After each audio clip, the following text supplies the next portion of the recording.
ఈ దేవాలయానికి కొన్ని వేల సంవత్సరాల నుంచి వానమామలై పీఠాధీశ్వరులు ఈ ఆలయానికి ఆచార్యవర్యులుగా జగత్ ప్రసిద్ధి చెందినటువంటి వారు. 31వ పట్టం పీఠాధిపతులు వానమామలై రామానుజ స్వామి వారు. వారి సంకల్పం ద్వారానే ఆలయం జీర్ణోద్ధారణ చెయ్యాలి అనే సంకల్పం కలగగానే మన గత అధికారులు స్వామివారికి బాలాలయం చేశారు. ఆ బాలాలయం జరిగినప్పుడు స్వామివారి యొక్క మంగళాశాసనంతోనే కార్యక్రమాలన్నీ కూడా ప్రారంభమయ్యాయి. ఆ తర్వాత కుంభాభిషేకం జరిగింది, గోపురం ఆలయ ప్రతిష్ఠ జరిగింది. దానికి కూడా స్వామివారి యొక్క మంగళాశాసనమే. ఇప్పుడు స్వర్ణమయ తాపడానికి మహాకుంభాభిషేకానికి మహా సంకల్పం చేసింది వారే. ఆ సంకల్పానికి మంగళాశాసనము జరిగి వైభవంగా జరుగుతున్నది కూడా స్వామివారి యొక్క దివ్య మంగళాశాసనమే. ఆ మంగళాశాసన పూర్వకంగా ఈ కార్యక్రమం మహావైభవంగా జరుగుతుంది. రేపు 23వ తారీఖు నాడు వృషభ లగ్న పుష్కరాంత శుభముహూర్త కాలంలో అనగా 11:54 మన రాష్ట్ర ముఖ్యమంత్రి వర్యులు శ్రీమాన్ యనుమల రేవంత్ రెడ్డి గారి యొక్క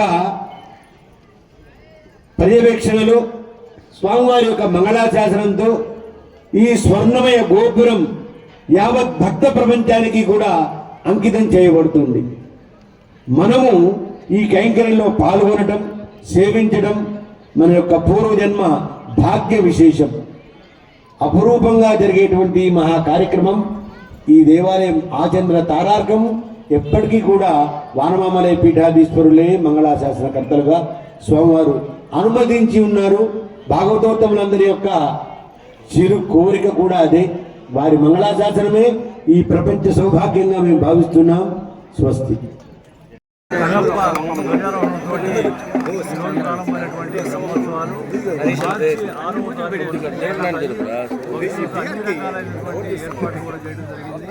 అన్ని ఉత్సవాలు కూడా వైభవంగా 60 శివరాత్రి రోజున ఈ సంవత్సరం భక్తులందరూ కూడా మహిళా భక్తులందరూ కూడా ఒక రవిక 60 వారు పసుపు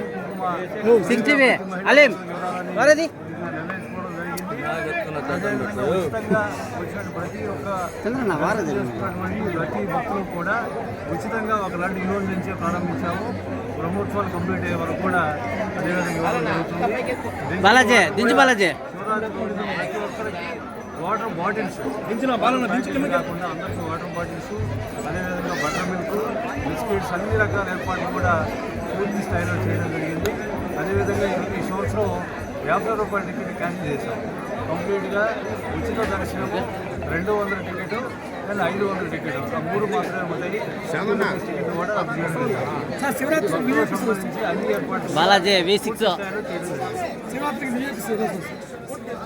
విఐపీలకు సంబంధించి కూడా సామాన్య భక్తులకే పెద్దపేట వేయాలనేది ఈరోజు ప్రభుత్వం యొక్క నిర్ణయం.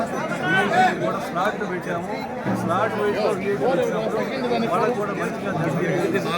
సామాన్య భక్తులకు ఎటువంటి ఇబ్బంది లేకుండా మా ఉద్దేశం.